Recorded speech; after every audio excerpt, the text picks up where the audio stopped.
உடனே பெங்களூர் கிளம்புறேம்மா. எனக்கு வேற வழி தெரியல லட்சுமி. காயத்ரி பத்தி இதுவரைக்கும் எந்த தகவலும் இல்ல. நாம எந்த முயற்சியும் எடுக்காம இங்கேயே உட்கார்ந்து கவலைப்படுறதுல அர்த்தம் இல்ல லட்சுமி.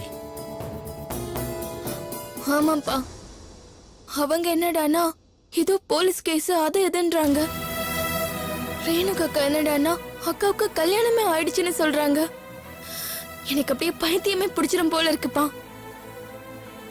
என்னங்க, நாங்களும் உங்க கூட வரோங்க. வேணாம் லட்சுமி, அது சரியா இருக்காது. குமார் எங்க போனான்னு தெரியல. காயத்ரியோட பிரச்சனையை பத்தி ஒன்னும் புரியல. இங்க ஒரு சிக்கல் அங்க ஒரு சிக்கல்னு இருக்கிறப்போ நாம எல்லாருமா சேர்ந்து போறது தப்பு. குமார் திரும்பி வரும்போது வீடு பூட்டி இருந்தா அது நல்லா இருக்காது. அப்புறம் அவரை வேற தேடி அலைய வேண்டி இருக்கும். அதனால நான் மட்டும் பெங்களூர் போயிட்டு வந்துடுறேன். நீங்க இங்கேயே இருங்க. சரிங்க.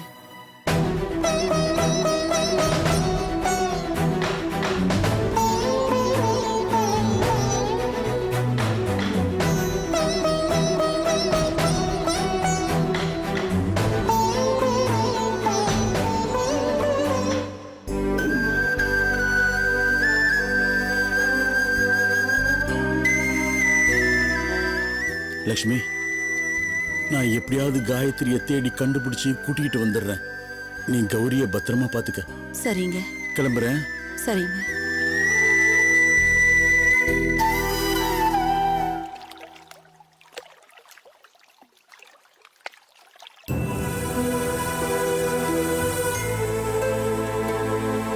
லாயர் சார், நான் ஒன்னு சொல்றேன், ட்ரை பண்ணி பாக்குறீங்களா?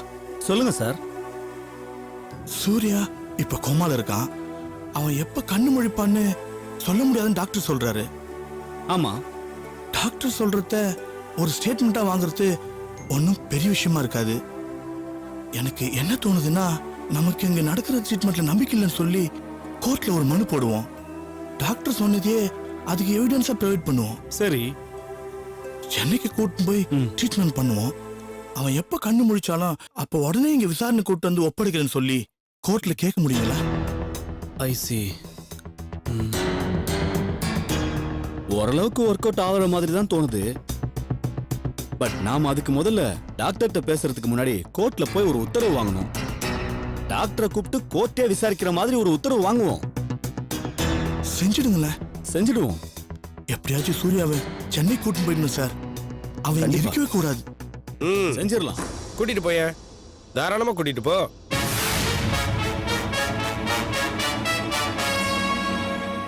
சென்னை என்ன, இந்த உலகத்துல இருக்கிற எங்க வேணா நீங்க போய் வைத்தியம் பார்க்கலாம்.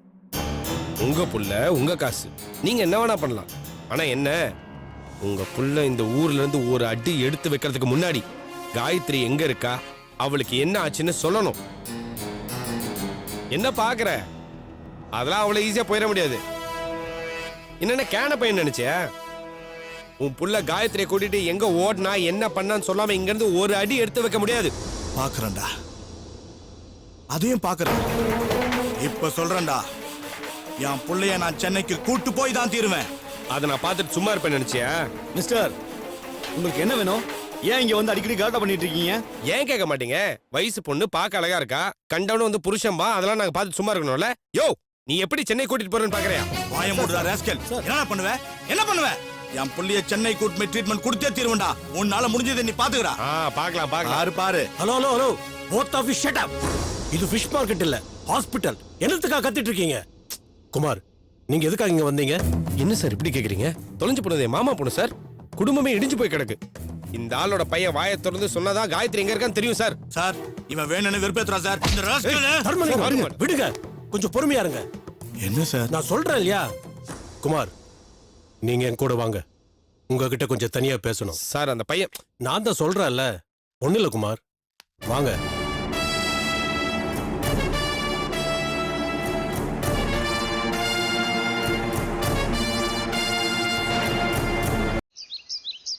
தயவு செஞ்சு நான் சொல்றதை கொஞ்சம் கேளுங்கம்மா.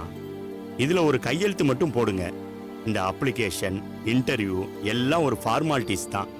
ஆல்ரெடி நான் எல்லாத்தையும் எம்டி கிட்ட பேசி வேலையை கன்ஃபார்ம் பண்ணிட்டேன். தயவு செய்து நான் சொல்றதை கேளுங்கம்மா, ஒரு கையெழுத்து மட்டும் போடுங்க. இல்ல தண்டபாணி, இப்ப இருக்கிற மூட்ல என்னால ஒழுங்கா வேலை பார்க்க முடியுமான்னு தெரியல. எனக்கு நல்லது செய்யணும்னு நினைச்சு உங்களுக்கு ஏதாவது கஷ்டம் வந்துட்டா? அதெல்லாம் ஒன்றும் வராது மேடம். உங்களை பத்தி எனக்கு தெரியாதா? இன்னைக்கு நேத்திக்கு அவங்கள நான் பார்த்துட்டு இருக்கேன், 15 வருஷமா உங்களை பார்த்துட்டு இருக்கேன். நீங்க கையெழுத்து மட்டும் போடுங்க, மற்றது எல்லாத்தையும் நான் பார்த்துக்கிறேன். ரேணுகா, அவர் உன் நல்லதுக்கு தான் சொல்றாரு. நீ இப்படி வீட்லயே முடங்கி கிடந்தேன்னா திரும்ப திரும்ப தேவையில்லாததே தான் நினைச்சுக்கிட்டு இருப்பேன். அதுக்கு பதிலா ஒரு வேலைக்கு தான் போயே. இத பாருமா, நீ வேலைக்கு போய் சம்பாரிச்சுதான் நாம சாப்பிடணுங்கிற நிலைமை இல்லை. இது உன் மனசை மாத்துறதுக்காக தான். நல்லா சொல்லுங்கம்மா. இந்த பாருங்க ரேணுகா மேடம், நான் உங்க அப்பாவுக்கு ரொம்ப நன்றி கடன் பட்டவன். நீங்க இப்படி மனசுடைஞ்சு கஷ்டப்படுறத பாக்குறப்போ உங்களுக்கு ஏதாவது நல்லது செஞ்சு பார்க்கணும்னு என் மனசு தவிச்சுக்கிட்டு இருக்குமா. நீங்க தயவு செய்து அதை புரிஞ்சுக்கோங்க. அது மட்டும் இல்லைம்மா, எங்க கம்பெனில 100 பேருக்கு மேல வேலை பார்க்குறாங்க. நீங்க அந்த கம்பெனில வேலை செஞ்சீங்கன்னா நிறைய ஃப்ரெண்ட்ஸ் கிடைப்பாங்க, புது அனுபவம் கிடைக்கும். அது மட்டும் இல்லாம அது உங்க மனசை மாத்துறதுக்கு ஒரு வழியாகவும் இருக்குமா. நான் சொல்றதை கொஞ்சம் கேளுங்கம்மா, தயவு செஞ்சு இதுல ஒரு கையெழுத்து போடுங்கம்மா. ரேணுகா, எல்லாம் உன் நல்லதுக்கு தான். கையெழுத்து போடு. யோசிக்காதீங்கம்மா ப்ளீஸ். இந்தாங்க கொடுங்க. இந்தாங்க.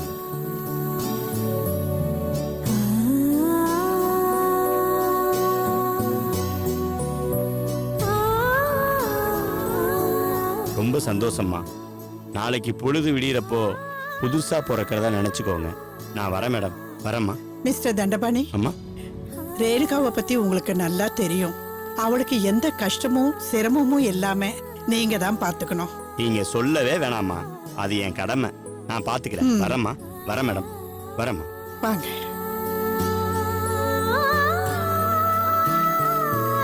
இத பாரு, உன் கஷ்டம் எல்லாம் தீர்ந்துச்சு. நீ வேலைக்கு போனா நீ நல்லா இருப்ப.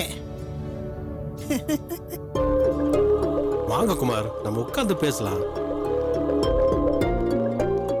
என்ன குமார், நாங்க நீங்க எல்லாம் இப்ப ஃப்ரெண்டு மாதிரி. வாங்க உட்காருங்க.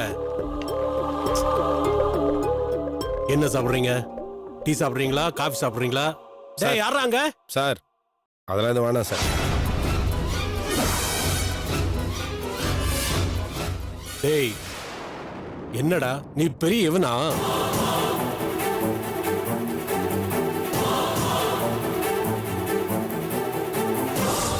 கமிஷனர் ஆபீஸ்ல போய் என்ன பத்தியே கம்ப்ளைண்ட் பண்றியா? அது வரைக்கும் நான் என்ன கம்பச்சோறு தின்னுட்டு இருப்பேன்னு நினைச்சிட்டு இருக்கியா? டேய், உன்ன மாதிரி எத்தனை முள்ள மாதிரிங்களை பார்த்திருப்பேன் தெரியுமா? இப்பவே ஒரு காஞ்சா பாக்கெட்டும் பாக்கெட்ல இருந்து எடுத்து காட்டட்டுமா? டேய், புடிச்சு உள்ள தள்ளாக்கா 8 வருஷத்துக்கு வெளியில வர மாட்டேன். யாரு கிட்டடா? சார்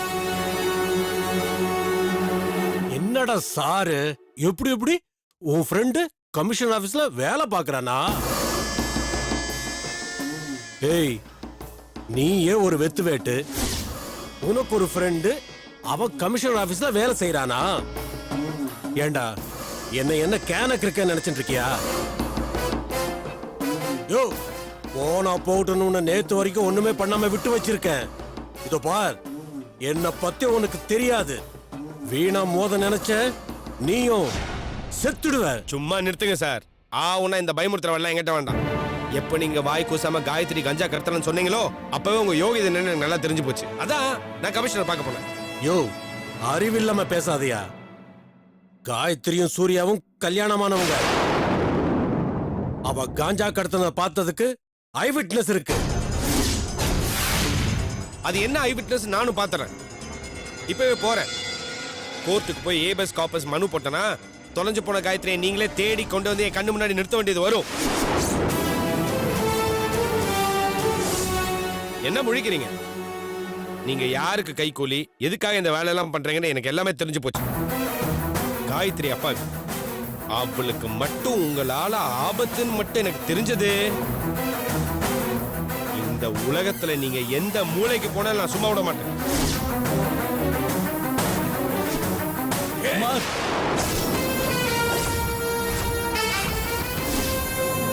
நீங்க எப்படிங்க?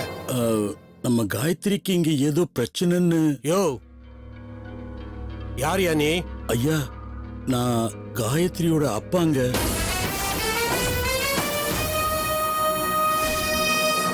ஓஹோ, நீதான் காயத்ரியோட அப்பனா? நீங்க வர வேண்டிய ஆளுதான்.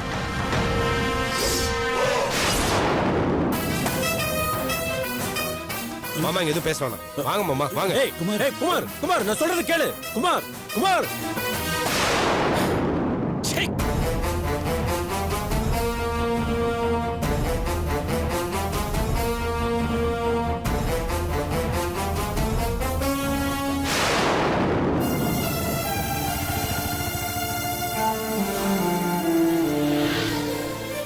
என்ன மன்னிச்சிருங்க மாமா.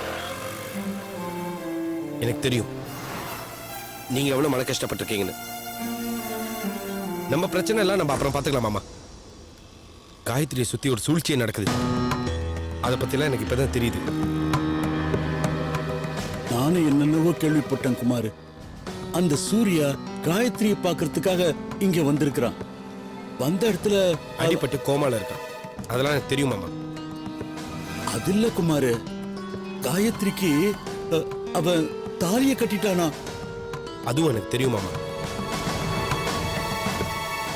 ஆனா எனக்கு அதை பத்திலாம் ஒன்றும் கவலை இல்லை. ஏன்னா காயத்ரி செத்தாலும் இந்த கல்யாணத்தெல்லாம் பொருட்படுத்த மாட்டான். தாலியை கட்டி தூக்கி எறிஞ்சிடுவான். எனக்கு ஒண்ணுமே புரியல குமார். காயத்ரியை பத்தி விசாரிக்கலான்னு அந்த கம்பெனியுடைய எம்டி வீட்டுக்கு போனா, ஆனா அந்த மனுஷன் காயத்ரின்னு யாருமே வரலன்னு சொல்றாரு. எல்லாம் எனக்கு தெரியும் மாமா. அவனுக்கு எல்லாம் ஃப்ராடு.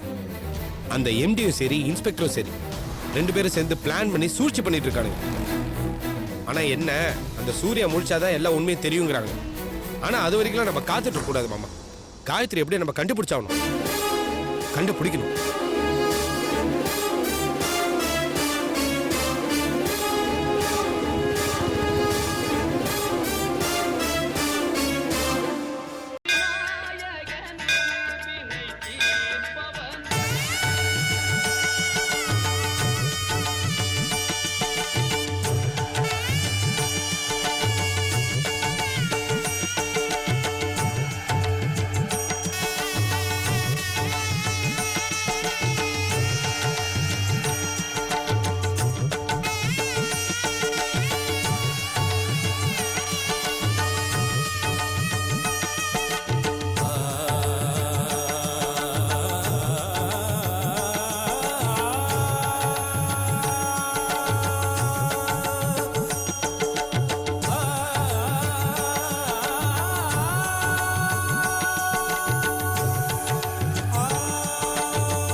கடவுளே, அக்கா எப்படியாவது மாமாவை கட்டிக்க சம்மதிக்கணும்.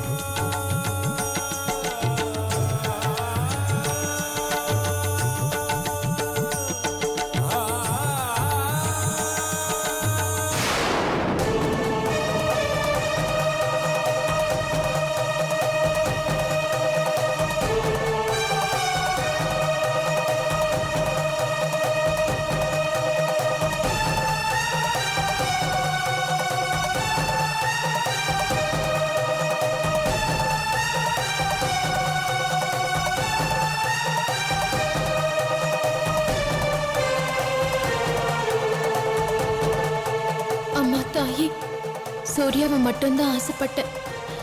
அவரை கட்டிக்க விரும்பின. அது வரைக்கும் நடத்தி கொடுத்த நீ அவரோட என்ன வாழ வைக்கிறது மட்டும் ஏன் தள்ளி போட்டுக்கிட்டு இருக்க?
சுப்பு நீ நல்லா இருமா.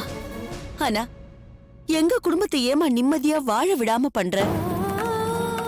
உங்க அத்தையும் அவங்க பொண்ணும் எப்படி எல்லாம் எங்களை பேசுறாங்க தெரியுமா? இதெல்லாம் நீ என்னன்னு கேட்க மாட்டியா? ஏன் இவ எதுக்கு கேட்கணும்? இவ முன்னாடியே இப்ப நான் உங்ககிட்ட கேக்குறேன். நல்ல குடும்பத்துல உங்க பொண்ணு பிறந்திருந்தா ஒரு பொண்ணோட வாழ்க்கை எப்படி அழிக்க நினைப்பாளா? மானம் கெட்டவன். வேணாங்க, எங்க அக்காவை பத்தி தப்பா பேசுனீங்க, அப்புறம் மரியாதை கேட்டுட்டு சொல்லிட்டேன். ஏய் வாய மூடு. மரியாதை பத்தி நீ எல்லாம் பேசவே கூடாது. நீ என்ன ரொம்ப ஒழுங்கா? ஓ வாழ்க்கையே சீரழிஞ்சிட்டு இருக்கு. ஊரே பார்த்து சிரிக்குது. வேண்டாங்க, உங்களை நான் கெஞ்சி கேட்டுக்கிறேன். தயவு செஞ்சு என் பொண்ணை பத்தி தப்பா பேசாதீங்க. வாயை கொடுத்து ஆரம்பிச்சது நீங்க தானே, அப்புறம் எங்க அத்தைய குறை சொன்னா என்ன அர்த்தம்? அதானே? சுப்பு அக்கா, நீங்க பேசுறது உங்களுக்கே நல்லா இருக்கா? உங்களுக்காக எங்க அக்கா எவ்வளவு தியாகம் பண்ணிருக்காங்கன்னு கொஞ்சமாவது யோசிச்சு பாருங்க. நீங்கெல்லாம் மனுஷ ஜென்மமே இல்ல. ஆமா, நாங்கெல்லாம் மனுஷ ஜென்மமே இல்ல. உங்க அக்கா தான் தேவதை. உங்க அக்காவை நீங்க மட்டுமே வச்சுக்கோங்க. இங்க பாருங்க, இப்படி எல்லாம் பேசாதீங்க. நல்லதில்ல சொல்லிட்டேன். ஓ பேசுனா என்ன செய்வீங்க? என்ன செய்ய முடியும் உங்களால? உங்க பொண்ண முதல்ல உருப்படியா வளர்க்க கத்துக்கோங்க. அதுக்கப்புறம் நீங்க எல்லாம் பேசலாம். ஏய் ஏய் வாய என்ன? மூடு.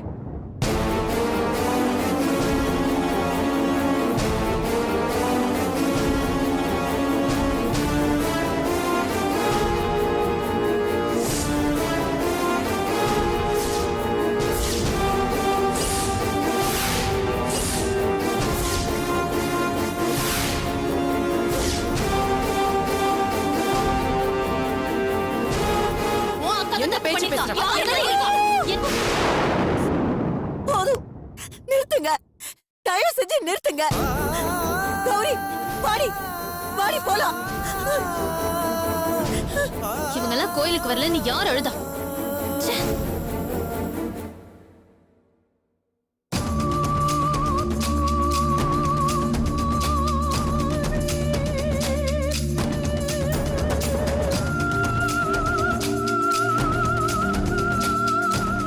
புதுசா இருக்கேயா நீ சொல்றது? இப்படி ஒருத்தர கிளம்பி வந்தா விஷயம் சிக்கலாயிடுமையா? ம். அதுதான் சார் எனக்கும் கவலையா இருக்கு. அந்த குமார்ன்றவன் கொஞ்சம் விவகாரம் பிடிச்சவன் மாதிரி தெரியறான். படிச்சவன் போல இருக்கு. கோர்ட்ல ஏபிஎஸ் கார்பஸ் மனு போட்டு என்னையே வச்சு காயத்ரி கண்டுபிடிக்கிறதுக்கு பிளான் பண்ணிட்டு இருக்கான். ம்ஹும். இது சரிப்பட்டு வராது. முதல்ல அவங்க ரெண்டு பேரையும் க்ளோஸ் பண்ணாதான் இது சரி வரும்.